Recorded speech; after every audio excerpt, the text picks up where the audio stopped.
Bonjour, je vous propose aujourd'hui de continuer notre exploration des origines de la pensée scientifique moderne.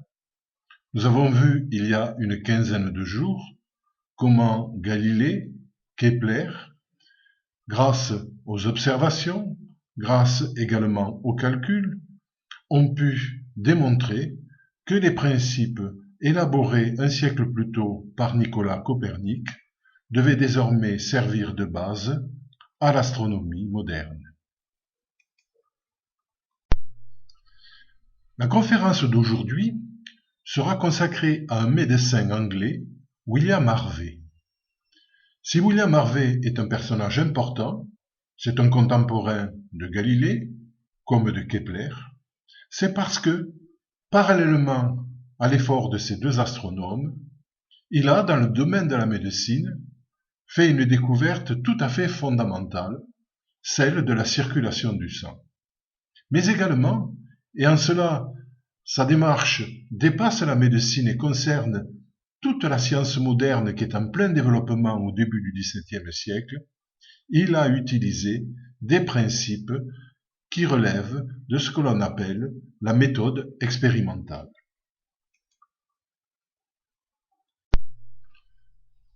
Rappelez-vous, il y a une quinzaine de jours, lorsque la conférence consacrée à l'astronomie a commencé, nous nous sommes interrogés sur une notion, la notion d'évidence. En effet, les savants, mais aussi chacun de nous, très spontanément, quand nous nous levons le matin, nous avons l'impression que le soleil se lève à l'est, au cours de la journée il effectue un circuit dans le ciel pour se coucher le soir à l'ouest. On peut remarquer de la même manière que la Lune, que les étoiles et les différents astres du ciel effectuent une rotation autour de notre planète. Cela, nous le savons, et notamment depuis Copernic, depuis Galilée, depuis Kepler, ce n'est qu'une illusion d'optique. C'est lié à la position relative qu'est la nôtre. En étant sur la Terre, nous avons l'impression que c'est le ciel qui tourne autour de nous, alors qu'en réalité, c'est la Terre qui tourne autour du Soleil. Il faut donc se méfier des évidences. Bien, pour commencer, je vais vous inviter à vous débarrasser d'une autre évidence, celle qui veut que quand on parle du mouvement du sang dans le corps, on utilise très spontanément le verbe circuler. On parle très spontanément de circulation du sang dans le corps. Qu'est-ce que ça veut dire? Ça veut dire tout simplement que le sang part d'un point, le cœur, pour revenir, après un circuit dans l'organisme, pour revenir au cœur. Eh bien cela, il va falloir l'oublier. En fait, il ne suffit pas d'oublier des expressions comme circulation sanguine. Ce qu'il faut oublier si l'on veut pénétrer dans l'univers de la médecine ancienne, c'est tous les mécanismes que représente cette expression. Ces mécanismes, ils sont représentés dans le schéma que nous allons regarder ensemble, ce qui nous fera faire aussi une petite révision. Ce schéma nous montre donc comment aujourd'hui la médecine héritière de Harvey se représente la circulation sanguine, une circulation sanguine qui d'ailleurs se subdivise en deux circulations, une circulation pulmonaire et une circulation systémique. Tout part, on l'a dit, du cœur. Mais quand on regarde ce schéma, on s'aperçoit que le cœur, en fait, se subdivise en deux parties. Il y a une partie gauche, qui est représentée ici par la couleur rouge, brun brique, qui se prolonge d'ailleurs dans des artères et des veines, de même couleur, et puis en bleu, la partie droite, avec donc une partie de cœur, des veines et des artères. Regardons maintenant le mécanisme de circulation du sang, en partant du ventricule gauche qui est noté sur cette image par le chiffre 5. Du ventricule gauche, le sang est projeté dans une artère, l'artère aorte, notée numéro 6. Artère aorte qui se divise rapidement en deux parties. Une partie se dirige vers la tête et les membres supérieurs, vers les bras, pour les irriguer, et une autre partie descend vers le tronc et vers les jambes, toujours aussi pour les irriguer. Cette artère se subdivise, on l'a dit, en deux grandes branches qui, à leur tour, vont se subdiviser en branches plus petites, atteindre une dimension encore plus petite, celle des artérioles, et puis même devenir microscopiques, ce qu'on appelle les capillaires. Les capillaires ont cette particularité de s'anastomoser avec d'autres capillaires qui sont des capillaires d'origine veineuse. Donc ils communiquent avec les capillaires veineux. Ces capillaires veineux conduisent le sang dans des veines qui, de plus en plus grosses, vont se regrouper dans les deux veines caves. Il y a une veine cave supérieure qui provient de la tête et de la partie supérieure du corps, et une veine cave inférieure qui provient de la partie inférieure du corps. Ces deux veines caves se rejoignent, comme nous le voyons, au numéro 11, dans l'oreillette droite. Puis, le sang passe dans le ventricule droit, noté numéro 1, et de là, se dirige vers une autre artère, l'artère pulmonaire. Cette artère pulmonaire se diffracte dans deux branches qui correspondent en fait aux branches qui vont irriguer les poumons, le poumon droit et le poumon gauche. Comme on a vu dans le schéma pour le reste des artères, ces deux artères principales vont à leur tour se subdiviser en artères plus petites jusqu'à atteindre le stade des capillaires. Et là encore, les capillaires artériels vont s'anastomoser avec les capillaires veineux qui rejoignent une série de veines qui vont se regrouper à leur tour dans deux veines pulmonaires, chacune étant connectée à un poumon. Et ces deux veines pulmonaires vont se rejoindre à leur tour dans l'oreillette gauche.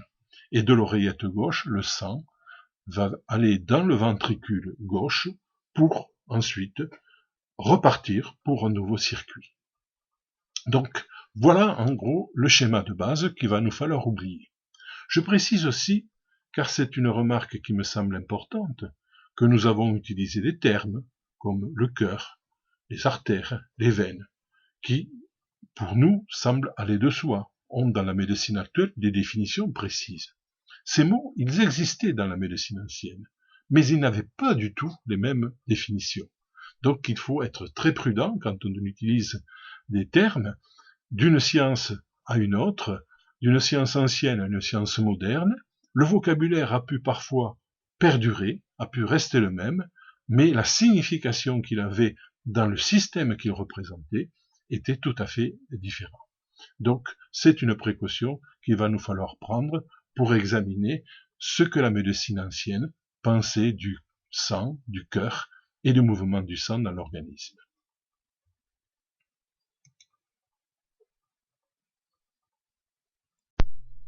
Que le sang soit une source de vie, c'était une idée qui était largement partagée par de nombreuses civilisations antiques. On constatait ça très simplement lorsque un blessé était victime d'une hémorragie, si celle-ci n'était pas interrompue, il risquait la mort. Donc, il y avait une association forte entre le sang et la vie, de la même manière que l'on avait le sentiment que le sang transportait de la chaleur, puisque lorsque le cœur s'arrêtait, eh bien, les cadavres avaient tendance à se refroidir, à perdre la chaleur que l'on a quand on est vivant. La médecine, dans la haute antiquité, était souvent associée à des pratiques religieuses, à des pratiques magiques. En fait, il faut attribuer aux Grecs, autour du 5e, 6e siècle avant Jésus-Christ, et notamment à un personnage, Hippocrate, qui a joué un rôle majeur de ce point de vue, lui et ses disciples, il faut attribuer aux Grecs le fait d'avoir inventé une médecine qui se détache de la religion, qui se détache de la magie, pour s'appuyer sur l'expérience et sur le raisonnement.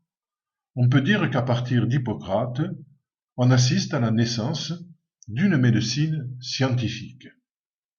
Les successeurs d'Hippocrate ont continué dans cette voie et se sont interrogés à la fois sur les mécanismes physiologiques, sur les causes des maladies et sur le moyen d'y remédier, mais toujours en privilégiant une démarche basée sur l'expérience, basée sur la raison. On va s'intéresser à deux grands médecins grecs de l'Antiquité qui se situent dans le sillage d'Hippocrate, parce que ils se sont, eux, plus particulièrement penchés sur la question du sang. Le premier, c'est Érasistrate. Érasistrate vivait au IIIe siècle avant Jésus-Christ. Il a fait des recherches sur le cœur. Il s'est intéressé aussi aux artères et aux veines et à leur rôle, notamment en relation avec le sang et son mouvement dans l'organisme. Lorsqu'il s'agit des veines, il n'a pas eu de mal à se convaincre que les veines étaient remplies de sang. En effet, une expérience très simple que pratiquaient dès l'Antiquité, comme on le voit sur ce vase, les médecins, l'expérience de la saignée en était une excellente démonstration, puisque lorsque l'on incisait une veine avec ce qu'on appelait une petite lancette, une sorte de scalpel, eh bien, le sang s'écoulait du bras ou de la jambe où l'on pratiquait cette opération. Donc, ça ne posait pas vraiment de problème que d'affirmer que les veines étaient chargées de sang, transportaient du sang. En revanche, lorsqu'on observait les artères, les choses étaient un petit peu plus compliquées. Pourquoi? Eh bien, tout simplement, lorsque on observe les artères d'un cadavre, celles-ci apparaissent comme vides, comme affaissées. Dans ces conditions, Érasistrate a été conduit à penser que les artères n'avaient pas pour fonction de transporter du sang, mais avaient pour fonction de transporter un souffle, un pneuma, comme disaient les Grecs. C'est un terme qui était notamment utilisé par les philosophes stoïciens. On parlera plus tard d'esprit, mais il faut entendre dans ce mot esprit l'idée que l'on a affaire à une matière très légère, aérienne, qui transportait notamment de la chaleur vitale. Telle était la théorie donc d'Érasistrate. Il y avait deux systèmes qui se dégageaient, un système veineux, chargé de sang, et un système artériel, chargé, lui, d'esprit, de pneuma. Au second siècle après Jésus-Christ, un autre très grand médecin de l'Antiquité, Galien, qui, lui, vivait à l'époque de l'Empire romain, il a d'ailleurs été un des médecins d'empereurs romains, Galien, qui a laissé une œuvre considérable, contesta la thèse d'Érasistrate. En effet, au cours d'observations qu'il avait pu réaliser, et notamment d'expériences, il s'était aperçu que lorsqu'on appuyait sur une artère à deux endroits différents, et que l'on voyait cette artère se gonfler, et si l'on pratiquait une incision dans cette artère, du sang jaillissait. Donc, pour Galien, tout naturellement, il y avait du sang dans les artères. C'était donc une démonstration tout à fait intéressante qui même anticipait les démarches expérimentales sur lesquelles nous reviendrons au cours de cet exposé en parlant en particulier de Harvey. Donc il y avait pour Galien du sang dans ses artères. Cette idée pourtant, on va le voir, n'a pas été totalement abandonnée par la suite, bien qu'elle ait été utilisée dans une sorte de compromis avec les idées qu'avait avancées Érasistrate.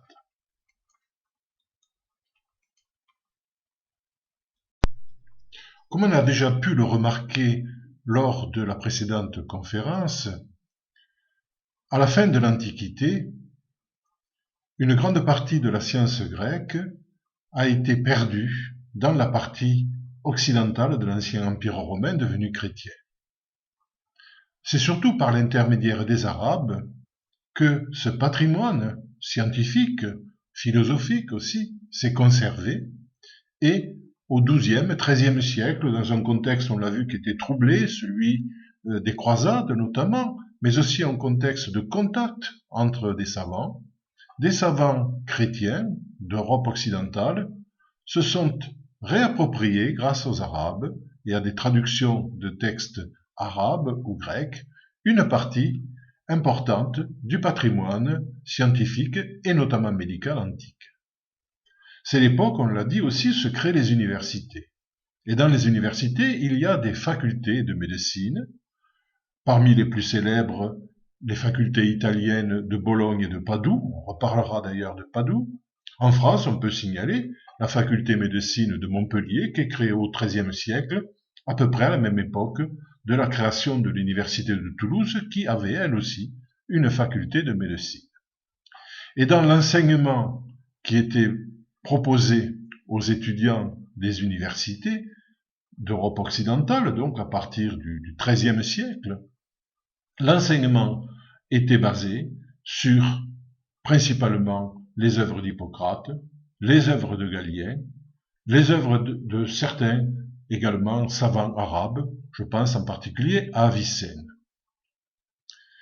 Lorsque l'on s'intéressait au problème du sang, on l'a vu, il y avait un large accord, d'autant que la saignée était toujours très régulièrement pratiquée, pour reconnaître que les veines contenaient du sang.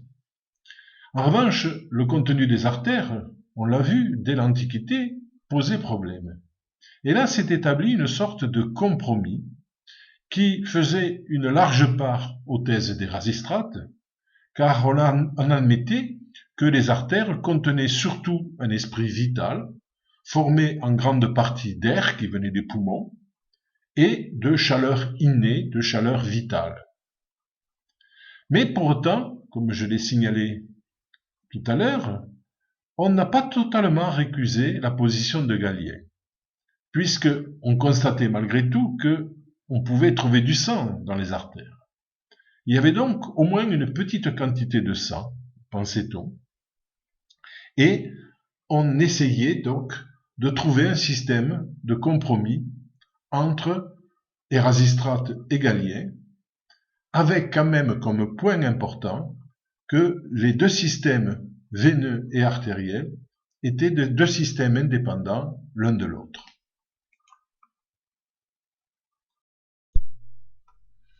Pendant plusieurs siècles donc, on va conserver cette idée que l'on avait d'un côté le système artériel, de l'autre le système veineux, et que ces deux systèmes étaient distincts, avaient des fonctions différentes et n'avaient aucune relation l'un avec l'autre.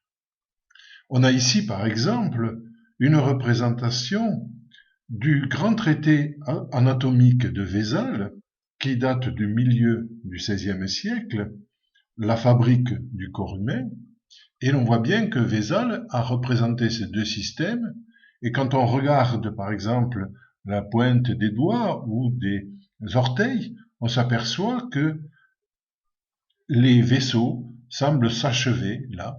Il n'y a rien qui permette de penser qu'il pourrait y avoir une connexion avec l'autre système. En fait, si l'on distinguait les artères des veines, c'était d'abord par un constat anatomique. Les artères, en effet, ont une consistance beaucoup plus rigide. Ce sont des vaisseaux beaucoup plus épais, beaucoup plus rigides que ne le sont les veines qui sont plus molles. Et donc on attribuait à chacun de ces systèmes des fonctions physiologiques différentes. Le système veineux devait nourrir le corps, le sang qu'il transportait devait apporter la nourriture au tissu, et le système artériel, lui, devait simplement apporter, avec son esprit vital, la chaleur vitale qui maintenait le corps en vie.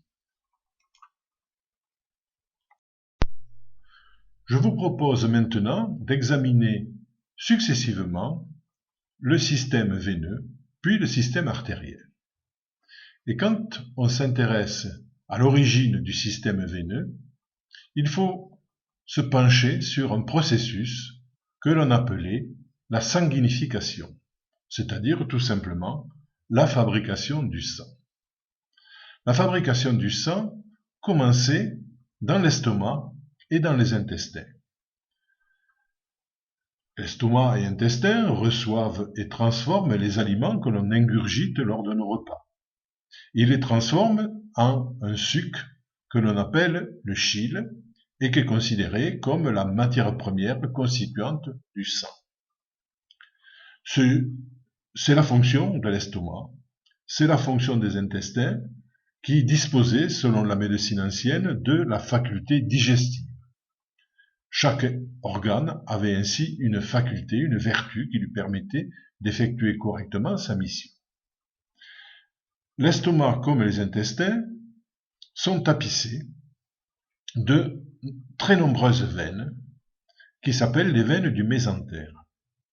Ces veines donc récupèrent le chyle dans l'estomac et dans les intestins et le transportent jusqu'à la veine porte qui pénètre dans le foie. À partir du moment où le chyle pénètre dans le foie, il est diffusé dans un réseau très complexe de veines, qu'on appelle les veines hépatiques, dont la fonction était la fonction justement sanguinificatrice, c'était la fonction du foie, à savoir de transformer ce chyle en sang. Et de ce fait, lorsque le sang sortait du foie, il était complètement constitué. Lorsque le foie a fait son œuvre, le sang est constitué. Il est transféré par le biais de la veine hépatique dans la veine cave. La veine cave est une grosse veine qui se situe au cœur du tronc et qui traverse de part en part celui-ci, verticalement, en passant notamment par l'oreillette droite du cœur, et se prolonge par une autre veine qui va vers la partie supérieure qu'on appelle veine cave supérieure. La nature exacte de l'oreillette posait problème aux médecins anciens qui avaient tendance à n'y voir qu'une espèce de renflement de la veine cave puisque celle-ci se prolongeait, continuait son œuvre dans la partie supérieure du tronc. On considérait aussi que, à partir de l'oreillette, une partie du sang passait dans le ventricule droit et de là était dirigée vers un autre vaisseau que l'on appelait veine artérieuse. Ce nom de veine artérieuse, qui n'est plus utilisé aujourd'hui, on parle d'artère pulmonaire, ce nom de veine artérieuse signale qu'il s'agit d'une veine, mais d'une veine dont la nature est un peu particulière, puisque sa structure, et en cela les médecins de l'époque ne se trompaient pas, sa structure était celle d'une artère. Donc une veine qui avait une structure un peu différente des autres veines, mais dans le système de l'époque, il fallait que ça soit une veine, car son rôle était de transporter le sang vers le poumon. La première fonction du sang, on l'a dit, c'est d'apporter la nourriture dont chaque organe, dont chaque viscère a besoin. Et le poumon, qui est constitué d'une matière particulière, a besoin de cette nourriture pour se reconstituer. C'est donc la fonction de la veine artérieuse, qui se subdivise d'ailleurs en partie droite et partie gauche, d'alimenter le poumon. Mais la veine artérieuse a une autre fonction. En effet, le sang, même si sa première fonction consiste à nourrir l'organisme, a une autre fonction qui est celle de commencer à évacuer un certain nombre de déchets qui seraient nuisibles pour la survie de l'individu. Par exemple, et je ne me suis pas étendu sur ce sujet car ça n'est pas en relation directe avec ce que l'on a à dire, mais dans le sang, il y a des matières qui vont ensuite être dirigées vers les reins et puis vers la vessie et qui vont constituer l'urine que l'on va évacuer pour justement nous libérer de produits qui pourraient être dangereux dans notre organisme. Il y a également certains produits qu'on appelle des esprits fuligineux, car ce sont des esprits qui ont une nature aérienne, on dirait aujourd'hui gazeuse, mais il faut faire attention, le mot gazeux, le mot gaz n'existait pas à cette époque-là. Donc des produits qui ressemblent un peu à une fumée chargée de suie, c'est ce que veut dire d'ailleurs le mot fuligineux, qu'il fallait évacuer car ils étaient néfastes pour l'organisme. Et comme leur consistance était aérienne, ils étaient dirigés vers le poumon, et au moment de la respiration, lorsque nous soufflons, lorsque nous expirons, eh bien, nous rejetons ces esprits fuligineux. C'était donc une autre fonction de cette veine artérieuse transportait non seulement du sang pour le poumon, mais aussi transporter des esprits fuligineux qui allaient ensuite être rejetés lorsque nous soufflons, par le biais de la trachée artère. Il faut maintenant regarder un peu plus, revenir sur le cœur droit et regarder un peu plus la liaison qu'il y a entre l'oreillette et le ventricule. En effet, on l'a dit, le système artériel tel que l'envisageaient les anciens était une sorte de compromis entre le point de vue des Rasistrates, qui considéraient qu'il n'y avait que des esprits, que du pneuma, c'est-à-dire que quelque chose qui a une structure, une nature aérienne, et puis Galien qui lui mettait du sang dans les artères. En fait, on va garder cette idée de Galien, simplement la quantité de sang qui passe dans les artères est limitée. Et comment passe-t-il par les artères? Eh bien, Galien avait suggéré, notamment à partir d'observations sur certains animaux, où cela peut se remarquer, que la paroi interventriculaire, c'est-à-dire qui sépare les deux ventricules du cœur, le gauche et le droit, était percée de petits trous. Et par le biais de ces petits trous, un peu de sang veineux pouvait ensuite rejoindre la partie gauche du cœur, c'est-à-dire la partie qui était reliée au système artériel.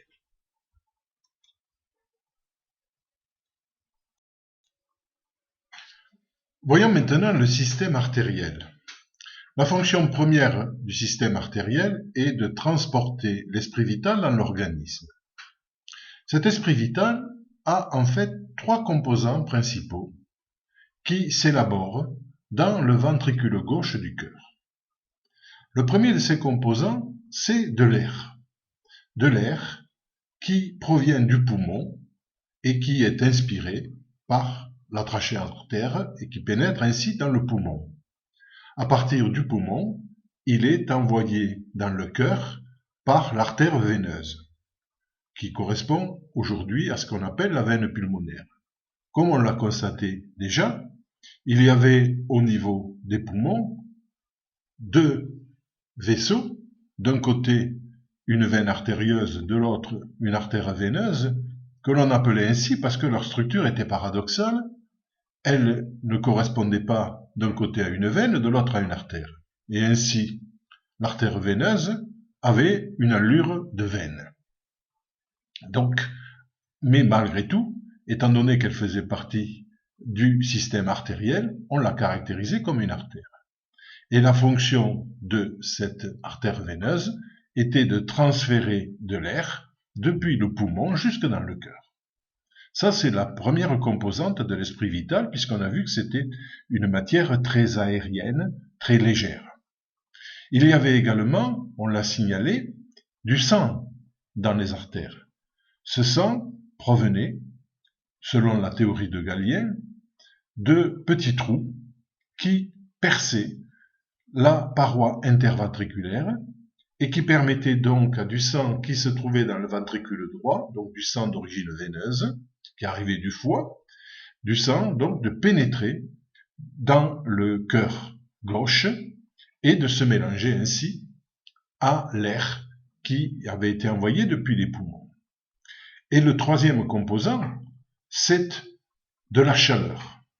En effet, puisque la fonction de l'esprit vital est entre autres de réchauffer l'organisme, il fallait que le cœur produise de la chaleur. Et là, on a affaire à une donnée tout à fait essentielle dans la médecine ancienne, à savoir que le cœur n'est pas, comme on le dit aujourd'hui, comme on le sait aujourd'hui, considéré comme un muscle. Le cœur, en fait, est une sorte de chaudière. Sa fonction est de produire de la chaleur à partir donc du sang et de l'air qu'il contient, et de transférer cette chaleur dans l'artère aorte, imaginons en quelque sorte une projection de vapeur chaude qui partirait depuis le ventricule gauche jusqu'à l'artère aorte et de là qui serait répartie dans l'ensemble de l'organisme. Voilà donc le schéma fondamental du système artériel.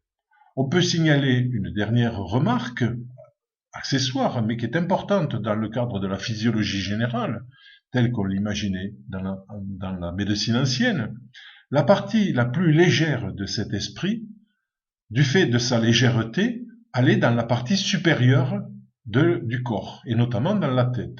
La partie les plus lourde de cet esprit vital allait dans la partie basse, c'est-à-dire dans le reste de l'organisme. Et dans le cerveau, qui était donc irrigué par l'artère carotide, les artères carotides, avec un esprit vital très léger, eh bien, dans le cerveau s'élaborait un autre esprit qu'on appelle l'esprit animal, qui lui devait circuler dans de petits vaisseaux, les petits vaisseaux des nerfs. On imaginait que les nerfs étaient comme les veines ou les artères des vaisseaux. Et c'est par le biais du cerveau, des nerfs et de cet esprit animal que l'organisme pouvait avoir des fonctions intellectuelles, pouvait avoir aussi des fonctions sensorimotrices, c'est-à-dire réagir grâce au sens, à la vue, au toucher ou à l'ouïe, aux stimuli de l'extérieur, et également réagir aussi en actionnant les muscles pour permettre à l'organisme de faire face aux circonstances que l'on pouvait rencontrer, par exemple des circonstances de danger ou tout simplement agir pour permettre les différentes activités de la vie. Donc voilà en gros le schéma de base qui repose sur le système artériel et le mouvement de l'esprit vital dans les artères. Voilà donc quelle était la théorie la plus couramment acceptée par les médecins du Moyen Âge et de la Renaissance à propos du sang, des veines, des artères et du cœur. Une question malgré tout que l'on peut se poser avant de s'intéresser à la découverte par William Harvey de la circulation sanguine, c'est de savoir si avant lui, d'autres savants n'ont pas émis des idées qui auraient pu avancer dans le sens que Harvey a développé. On parle d'ailleurs à ce sujet de précurseurs. C'est une notion qui est parfois utilisée par des historiens des sciences.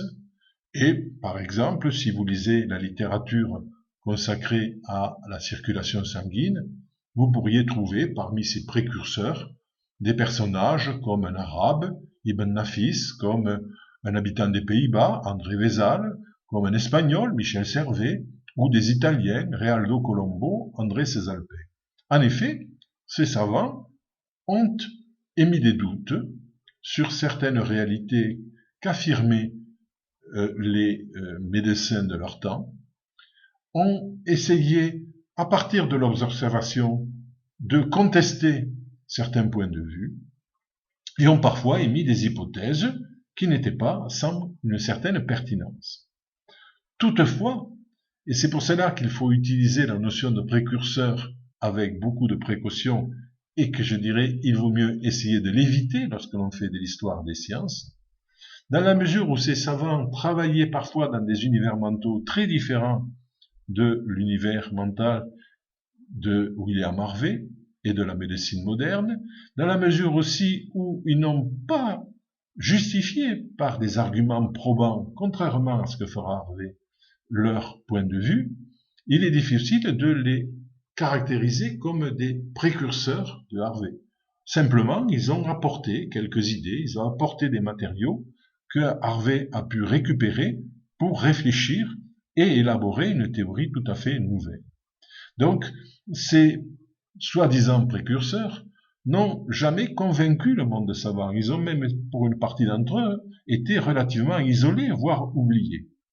Tout de plus, les tentatives qui étaient les leurs témoignaient d'une chose, c'est que les théories anciennes se heurtaient à des difficultés et que ces théories anciennes entraient, on peut dire, en crise, car elles ne convainquaient plus complètement une partie de l'élite médicale.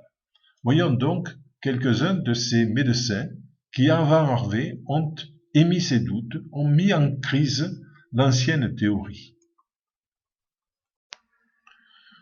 Je vous propose maintenant de regarder ce que les savants qui, avant Harvey, ont émis des doutes sur la théorie ancienne ont affirmé. Le premier d'entre eux est un Arabe C'est Ibn Nafis, qui est né en 1210 dans la région de la Syrie, plus particulièrement à Damas, et qui est mort en 1288 au Caire, puisque c'est dans cette ville d'Égypte qu'il a réalisé l'essentiel de sa carrière. C'est un grand savant qui a publié de très nombreuses œuvres, dont d'ailleurs un certain nombre ont été traduites et éditées dans l'Europe occidentale chrétienne à la Renaissance. C'est lui qui, le premier, a énoncé un schéma que l'on pourrait caractériser comme un schéma de circulation pulmonaire, ou plutôt de passage pulmonaire. Lisons ce qu'il a écrit. Le cœur ne possède que 2 ventricules et il n'y a absolument aucune ouverture entre ces derniers. De même, la dissection s'oppose à ce qu'il prétendait, c'est-à-dire les savants anciens, notamment Galien, puisque le septum, c'est-à-dire la paroi, entre ces 2 cavités, est beaucoup plus épais que nul autre. L'intérêt de ce sang, qui se trouve dans la cavité droite, est de rejoindre les poumons, de se mélanger avec de l'air qui s'y trouve, puis de cheminer au travers des veines pulmonaires pour gagner la cavité gauche du cœur. Donc si l'on suit ce texte, on s'aperçoit que pour Ibn Nafis, qui prétend avoir fait des dissections, Ibn Nafis donc n'a pas vu ce que Galien affirmait, à savoir qu'il y avait de petits passages, de petites perforations dans la paroi interventriculaire qui permettaient au sang qui était dans le ventricule droit de passer dans le ventricule gauche pour ensuite se retrouver dans les artères. Puisqu'il y a du sang dans les artères, ça il ne le met pas en doute, ce sang doit passer par une autre voie. En fait, cette voie, ce serait la voie pulmonaire. Et donc, il fait pour la première fois l'affirmation qu'il pourrait y avoir un passage pulmonaire du sang. Toutefois, et c'est en ce sens qu'il faut rester très prudent pour voir par exemple en Ibn Nafis un précurseur de Harvey, il faut savoir que d'une part, ces conclusions, même si elles s'appuient sur le fait qu'il n'a pas trouvé de passage interventriculaire, ne justifient pas comment le sang passe par les poumons. Et même ce mélange de sang avec d'air, effectivement, ne semble pas être très convaincant, en tout cas, n'est pas du tout appuyé par une expérience ou par une observation très précise. Et d'autre part, il faut bien voir que ce texte est passé totalement inaperçu, car il ne figure que dans un tout petit nombre de manuscrits que Ibn Nafis a écrits, et qui n'a pas été du tout publié ni diffusé. De ce fait, il est tombé dans l'oubli, et si on le connaît aujourd'hui, c'est parce que, autour de 1920, on a trouvé un manuscrit dans une bibliothèque allemande, un manuscrit arabe ancien, qui comportait ce passage. Donc, il est très difficile, on le voit, de qualifier Ibn Nafis de précurseur de Harvey, puisque sa théorie a été sans lendemain.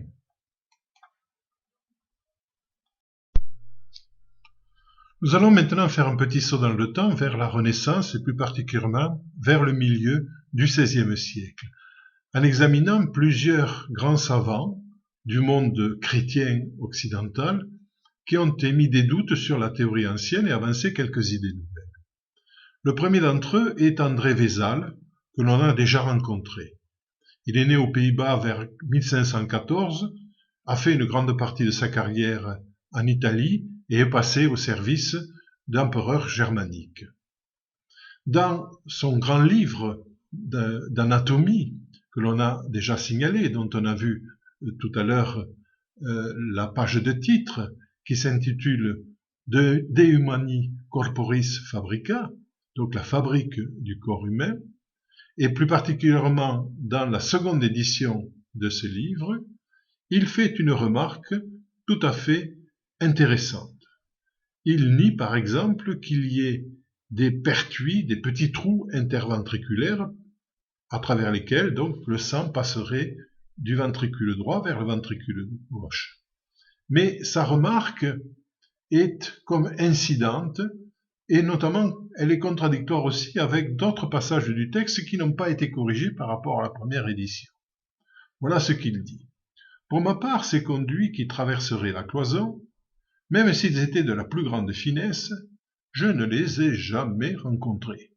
Bien que les professeurs les décrivent au cours de leur dissection, persuadés qu'ils sont que le sang passe du ventricule droit au gauche. Pour ces raisons, je doute fort du rôle du cœur en ce point. Donc des doutes, une remarque appuyée sur une observation, qui le met d'ailleurs en contradiction avec d'autres observations faites par des savants de son temps, mais rien de très concret, de très positif ne découle de cette remarque. Et c'est là, bien sûr, toute la limite de l'intérêt de ce texte de Vézal, qui peut difficilement, lui non plus, apparaître comme un précurseur de Harvey. Intéressons-nous maintenant à un autre penseur contemporain de Vézal qui, pratiquement à la même époque que Vézal, a émis des doutes sur les théories anciennes. Il s'agit de Michel Servet. Michel Servet était né en 1511, mort en 1553, c'est un théologien espagnol.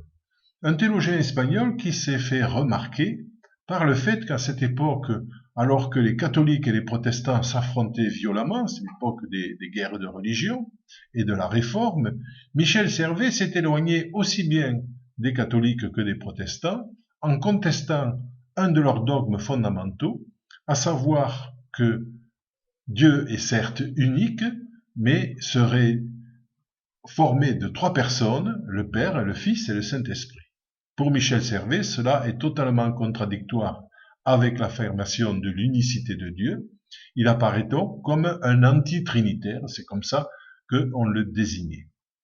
Ces idées, donc, le mettaient en opposition avec aussi bien les catholiques que les protestants qui se sont acharnés contre lui, aussi bien l'Inquisition catholique que un des chefs protestants, un Français qui vivait à Genève, Jean Calvin, qui n'a même pas hésité à le dénoncer à l'Inquisition catholique, alors qu'il était farouchement opposé aux catholiques, et qui a réussi à le faire arrêter et à le faire condamner à Genève, condamné à mort. Il est mort sur le bûcher, comme vous pouvez le voir sur cette gravure.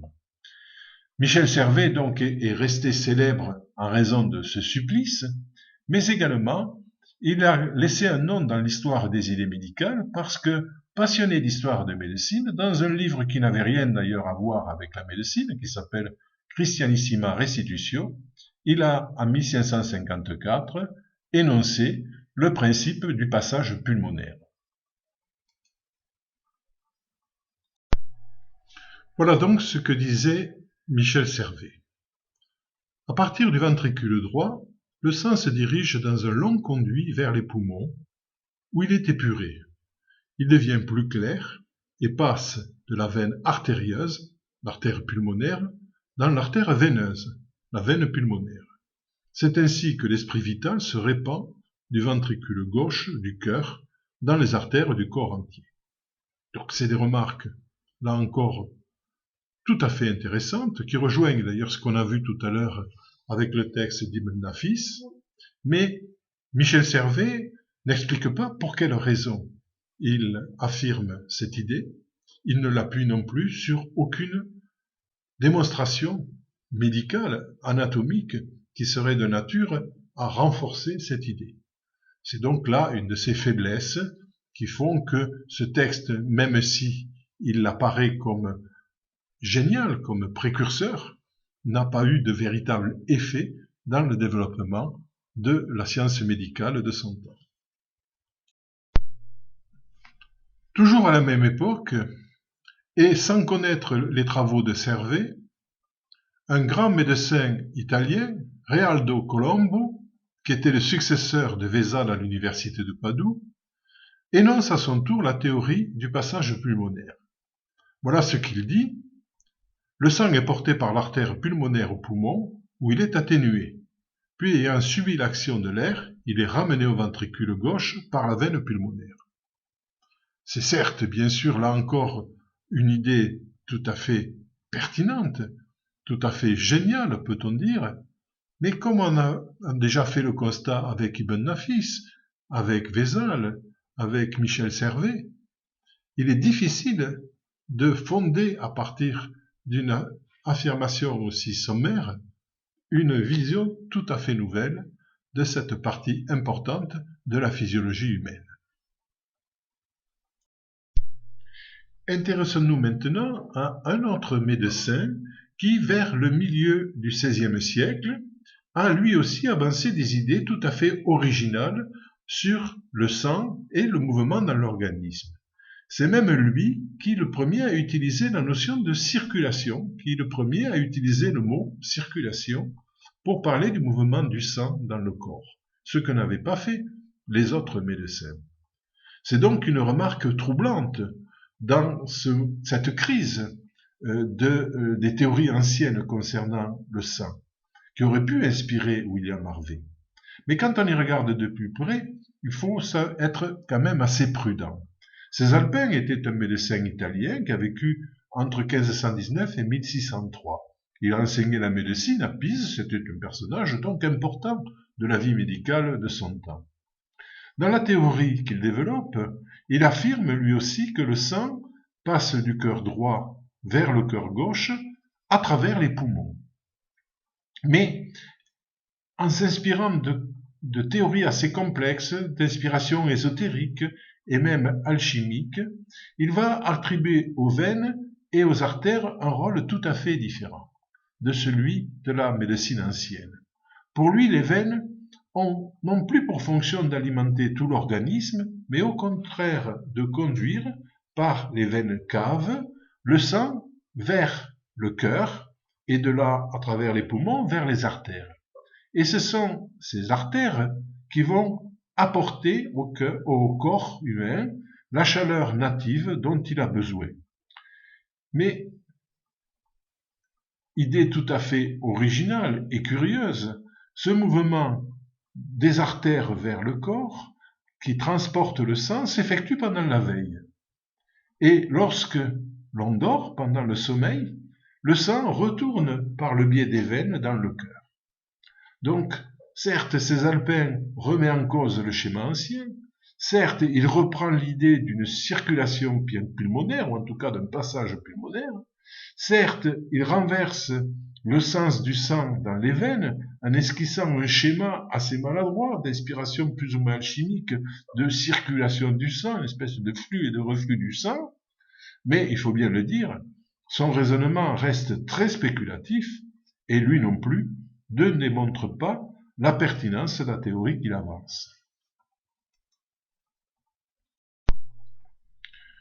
Une dernière découverte, à plusieurs égards décisive, avant celle de la circulation du sang par Harvey, a été réalisée par un Italien, Jérôme Fabrice Boccapendente, qui était professeur d'anatomie à l'université de Padoue et qui a eu comme élève William Harvey.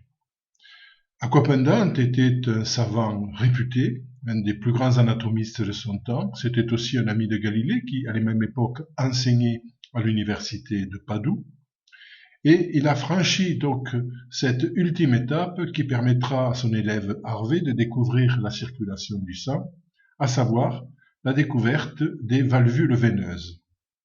Dans son De Venarum Osteolis, il expose donc les valvules des veines. Il expose le résultat de ses observations anatomiques sur les valvules veineuses. Vous avez ici un schéma qui représente les résultats de ces études. J'ai appelé petite porte, Osteolae, d'où le nom du titre du livre. Petite porte, valvule des veines, certaines membranes très ténues, situées dans la cavité interne des veines. Elles sont disposées par intervalles, tantôt isolées, tantôt jumelées. Leur orifice est tourné vers la racine des veines. Et cette dernière remarque est tout à fait essentielle. Elle va permettre à Harvey d'avancer dans sa réflexion. Venons-en maintenant à William Harvey. William Harvey a vécu entre 1578 et 1657. Il a effectué l'essentiel de sa carrière et de ses recherches après 1615 jusqu'à sa mort. Il était originaire du Kent, donc une région de l'Angleterre. Sa famille était une famille de marchands et il a réalisé de brillantes études, dans un premier temps à l'université de Cambridge, qui est l'une des deux grandes universités anglaises de l'époque, et surtout, il se rend à Padoue, qui est, à cette époque, on l'a déjà, je crois, signalé, la plus prestigieuse faculté de médecine du continent, et qui est également réputée aussi pour ses philosophes et ses études philosophiques. Pendant 5 ans, il étudie à Padoue, il étudie l'anatomie principalement auprès d'Acquapendente, avant de rentrer ensuite à Londres. Il s'installe alors comme médecin et va faire une brillante carrière puisqu'il va devenir un médecin des rois Jacques Ier et Charles Ier. Il restera d'ailleurs fidèle à Charles Ier lors de la guerre civile, puisque vous savez que l'Angleterre a connu une révolution et que le roi Charles Ier a même été destitué et exécuté. Donc, en dépit de ces bouleversements qui concernent principalement la période de la fin de sa vie, il a une grande activité thérapeutique. Également, il enseigne l'anatomie et surtout, il effectue de nombreuses recherches, en particulier des dissections. Les dissections de cadavres humains, cadavres surtout de condamnés à mort, mais comme on manque de matière première, si je puis dire, il est amené aussi à disséquer plusieurs membres de sa famille, dont son père. Ses travaux principaux portent sur la circulation sanguine, et c'est ce qui nous intéresse aujourd'hui, mais aussi, il faut le signaler, sur la génération des animaux, car ses recherches, en particulier cette idée qu'il a avancée que tous les êtres vivants proviendraient d'un œuf, vont susciter, en particulier au XVIIe et au XVIIIe siècle, de nombreuses discussions et soulever de nombreuses interrogations parmi les savants. À l'origine des travaux de Harvey qui l'ont conduit à la découverte de la circulation sanguine, il y a des interrogations sur les découvertes, les hypothèses que d'autres médecins avant lui, notamment des médecins italiens, avaient émises. Je pense bien sûr aux travaux de Vesal, aux travaux de Servet, aux travaux de Colombo, que l'on a signalés. Et les premières recherches donc de Harvey vont porter sur l'hypothèse du passage du sang dans les poumons, telle que Colombo, par exemple, l'avait émise. En effet, la question qui était soulevée par Colombo, et avant lui par Vesal, par Servet, était de savoir comment faire pour que le sang passe dans la partie gauche du cœur si elle ne traverse pas la paroi interventriculaire. Or, à l'époque de Harvey, donc au début du XVIIe siècle, de nombreux médecins s'étaient convaincus qu'il n'y avait pas ces fameux petits trous, ces fameux orifices que Galien avait postulés entre les deux ventricules. Désormais, c'est une idée qui est largement admise. Il faut donc trouver une autre solution. Harvey a cependant des scrupules, notamment à remettre en cause l'autorité d'un savant, d'un médecin aussi prestigieux que l'était Galien à son époque, puisque tout l'enseignement de la médecine reposait sur lui, reposait sur Hippocrate principalement. Il va donc lire attentivement tous les textes de Galien, y compris les textes méconnus, dans lesquels il parle justement du mouvement du sang. Et dans ces textes de Galien, il découvre que ce dernier n'avait pas totalement écarté cette solution, ce qui le libère en quelque sorte d'un scrupule, ce qui lève cet obstacle épistémologique du respect des anciens qui bloquait beaucoup de savants à son époque. En effet, si l'on renverse le schéma traditionnel, notamment celui qui concerne la circulation pulmonaire, eh bien, on peut régler un certain nombre de questions qui taraudaient les savants à cette époque. Par exemple, comment comprendre cette structure paradoxale des vaisseaux pulmonaires qui faisait qu'on avait des artères veineuses qui ressemblaient à des veines et des veines artérielles qui ressemblaient à des artères? Si l'on inversait la circulation, le passage du sang dans les poumons, et si on acceptait cette idée de passage du sang dans le poumon, eh bien, désormais, l'artère veineuse était tout simplement une veine et la veine artérielle était tout simplement une artère. Et donc, on résolvait ce problème qui inquiétait les savants. On pouvait aussi comprendre des observations qui avaient été réalisées dans le cœur, par exemple, la présence de valvules dans le cœur qui faisaient passer le sang dans un sens et pas dans l'autre. Et là aussi, ça rentrait en contradiction avec les idées traditionnelles. En revanche, l'idée d'un passage pulmonaire permettait de comprendre le rôle de ces valvules. Il y avait également un certain nombre de recherches qui avaient été menées sur les contractions et les dilatations du cœur, ce qu'on appelle la diastole et la systole. Harvey en particulier a consacré de nombreuses recherches, aussi bien sur l'homme et surtout bien sûr sur les animaux vivants, qui mettaient en cause un peu aussi les idées traditionnellement reçues. On a vu, la découverte des valvules veineuses revient principalement à Coppendant, c'est à lui qu'il faut accorder tout le mérite de cette découverte. Toutefois, et c'est là les limites de cette découverte, pour le maître italien de Harvey, aucune conséquence n'avait été tirée de ce constat. Or, pour Harvey, cela posait un grave problème, car ces valvules, et à la suite d'ailleurs d'Coppendant, d'autres médecins avaient découvert des valvules à d'autres endroits du corps.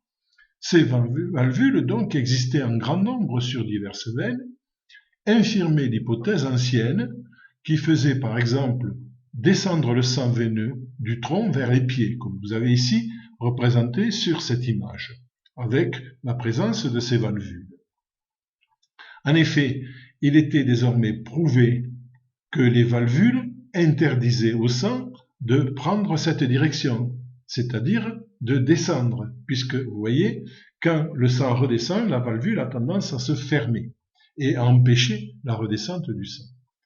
Donc si l'on admettait un renversement de la direction du sang, cela favoriserait d'une part la remontée du sang en compensant les effets de la pesanteur, car il faut quand même voir que depuis les pieds jusqu'au cœur, cela fait plus d'1 mètre, 1m20, 1m30 selon la taille des individus, et donc il faut qu'un liquide puisse avoir la force de remonter en vainquant les effets de la pesanteur jusqu'au cœur, et donc ce système de valvules donc permettait par pression de faire remonter le sang, et en même temps empêcher que le sang redescende du fait de son poids, du fait de sa propre pesanteur. Donc, tout le système V2, si l'on admettait cela, ne pouvait pas être centrifuge et n'avait donc pas pour fonction de répandre le sang dans l'organisme, comme on le pensait auparavant, afin de nourrir cet organisme. Il fallait admettre que le sang revenait vers un centre et que ce centre ne pouvait être que le cœur. Donc, à partir de là, une conception nouvelle est en train de se dessiner, à savoir que tout partait du cœur, que tout revenait au cœur, dans une circulation qui se faisait en 2 temps. Et ça, c'est une idée tout à fait nouvelle que Harvey aimait, puisqu'auparavant, on avait admis l'idée d'une circulation pulmonaire, mais cette circulation, en fait, était imparfaite. Pour que le circuit soit complet, il fallait qu'il se déroule aussi en passant par l'organisme. Donc on avait une circulation pulmonaire dans un premier temps qui pouvait être complétée par une circulation qu'on appellera plus tard circulation systémique à travers les artères, donc qui sont le vaisseau dans lequel le sang circule à partir du cœur, donc les artères qui partent du cœur, et les veines qui servent à ramener le sang vers le cœur. On l'a déjà dit et répété, notamment au cours de la précédente conférence, mais aussi au cours de celle-ci, il y avait dans la communauté savante un grand respect pour les autorités de l'Antiquité.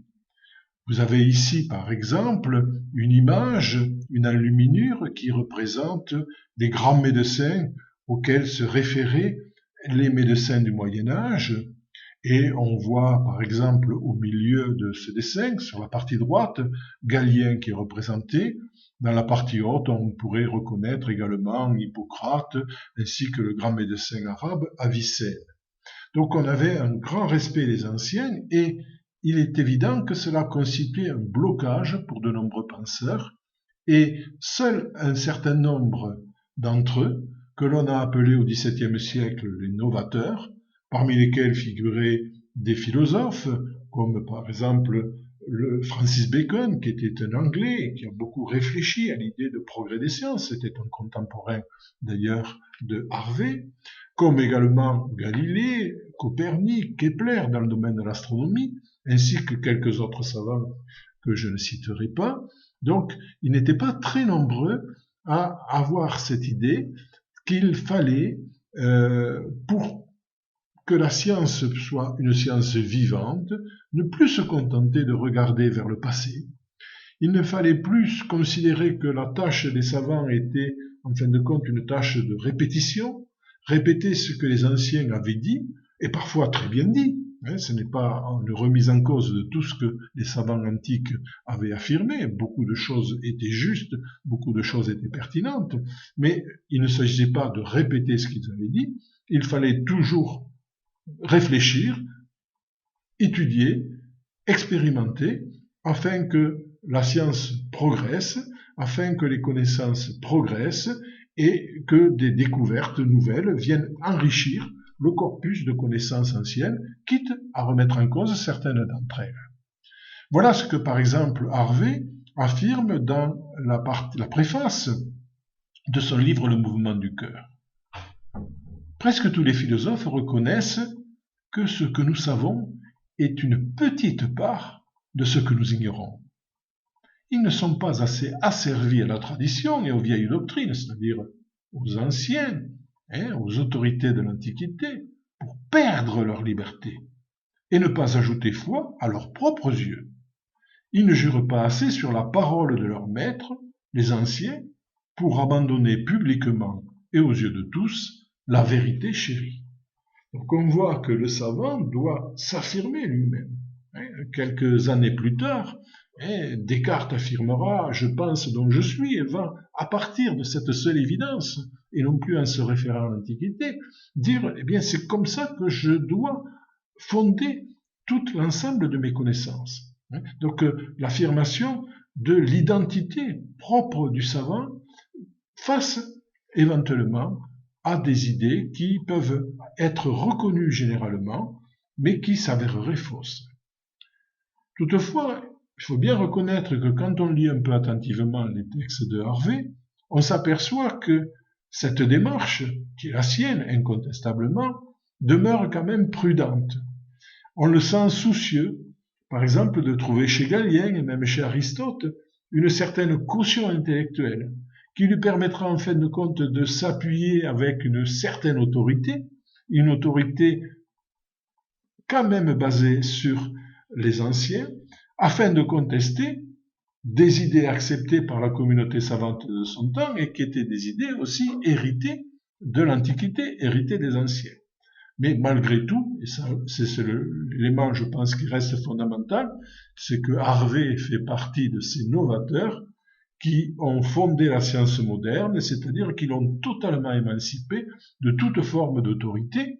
Ici, il s'agit surtout d'autorité scientifique, mais on a pu voir, avec l'exemple de Galilée, que d'autres autorités, parfois même plus redoutables, je pense aux autorités religieuses, devaient elles aussi être remises en cause quand il s'agissait de découvrir cette vérité chérie, comme dit Harvey, c'est-à-dire la vérité de la science, la vérité de la connaissance, appuyée sur la raison, appuyée sur l'expérience. La première partie du livre de Harvey, Le mouvement du cœur, s'attache surtout à montrer l'inanité des théories anciennes et la plus grande pertinence de celle des novateurs. Notamment son hypothèse d'une double circulation sanguine à partir du cœur, c'est sa grande thèse et son grand apport, c'est-à-dire qu'il y a d'une part un premier mouvement qui part du cœur qui va vers le poumon et qui revient au cœur, et ensuite du cœur, le sang se dirige dans tout l'organisme pour revenir ensuite au cœur par le biais des veines, alors qu'il était parti par le biais des artères. À ce stade, et bien évidemment, on avait affaire à une hypothèse nouvelle contre une hypothèse ancienne, mais rien n'était véritablement démontré. Pire, et ça a été un point faible de la démarche de Harvey, c'est que lorsqu'on pratiquait une dissection, on ne pouvait pas mettre en évidence nulle part que les artères et les veines communiquent. En effet, il y a, en l'absence d'une observation microscopique, et à l'époque de Harvey on n'utilisait pas le microscope, on ne pouvait percevoir à l'œil nu l'existence des vaisseaux capillaires qui font communiquer les deux systèmes. Or, la médecine ancienne s'appuyait sur l'expérience, mais c'était une expérience dite sensible, c'est-à-dire l'expérience des sens, l'expérience de la vue, l'expérience éventuellement du toucher, comme nous voyons ici sur ce tableau célèbre de Rembrandt, la leçon d'anatomie du docteur Tulp, et qui est ici représenté et qui tient des tendons à la main sous le regard très attentif de ses collègues. Si l'on constate, si l'on voit de ses propres yeux ce qui se passe, on peut en conclure que l'expérience est concluante, mais si l'on ne constate rien, on ne peut pas tirer de conclusion de cette expérience. Or, les capillaires restaient invisibles.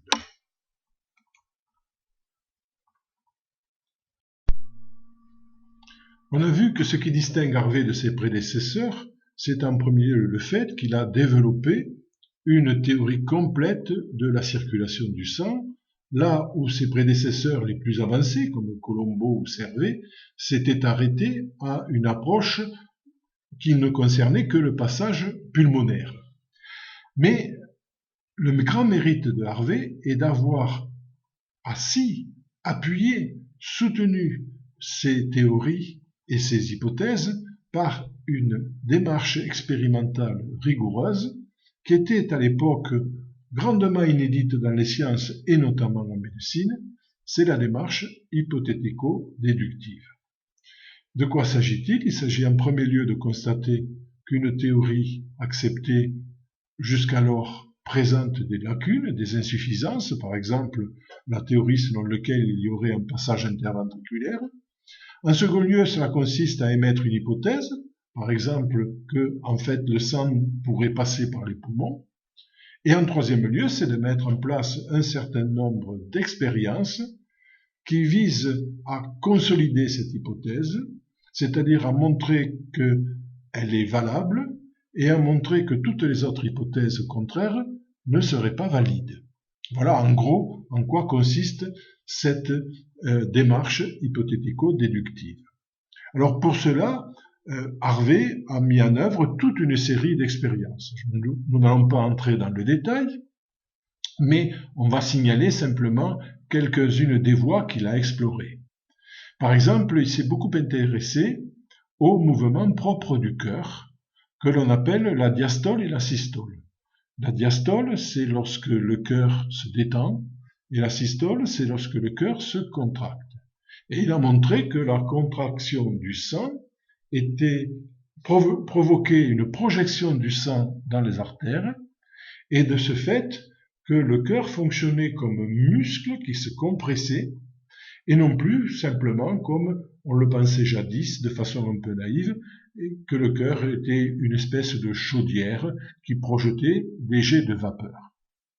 Pour cela, il a effectué de nombreuses dissections sur des cadavres, des vivisections sur les animaux, et cela a des fins comparatives. Et cet élément comparatif est aussi un élément tout à fait nouveau, car en observant en particulier sur des animaux vivants le mouvement du cœur, il a pu, et en faisant cela d'ailleurs sur des animaux d'espèces très différentes, depuis les batraciens jusqu'aux mammifères, il a pu faire un certain nombre de constats qu'il a généralisés et qu'il a pu ainsi généraliser aussi à l'homme, en l'appuyant sur d'autres observations réalisées sur l'homme. Et puis le dernier élément aussi que l'on peut signaler, parmi d'autres, et c'est un élément tout à fait essentiel et tout à fait fondateur là aussi de la science moderne, c'est qu'il a essayé d'utiliser des arguments quantitatifs, appuyés bien sûr sur le raisonnement et sur l'expérience.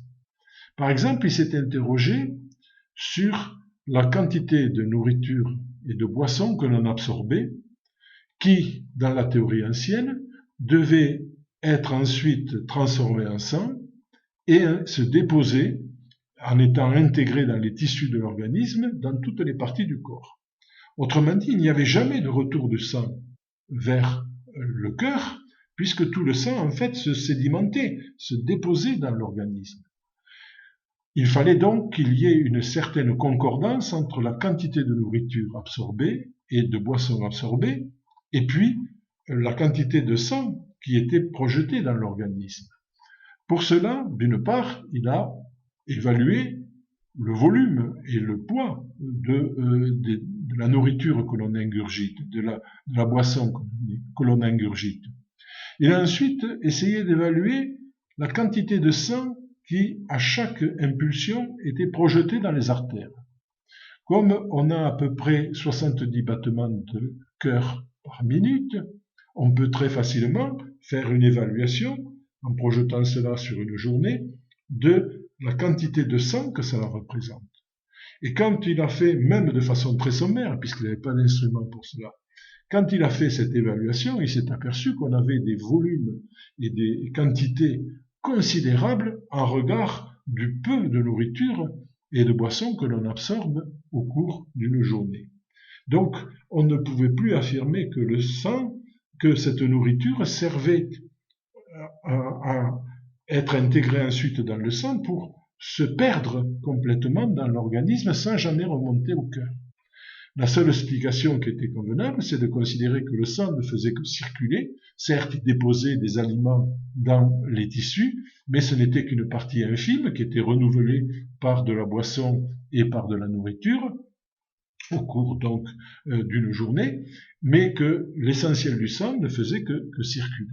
Et ça, bien sûr, c'est une démarche qu'aucun autre savant n'avait fait avant lui, et une démarche qui montrait qu'entre la théorie ancienne et l'hypothèse qu'il avançait, eh bien, il y avait une telle disproportion qu'il fallait abandonner la première et qu'il fallait se ranger à la seconde.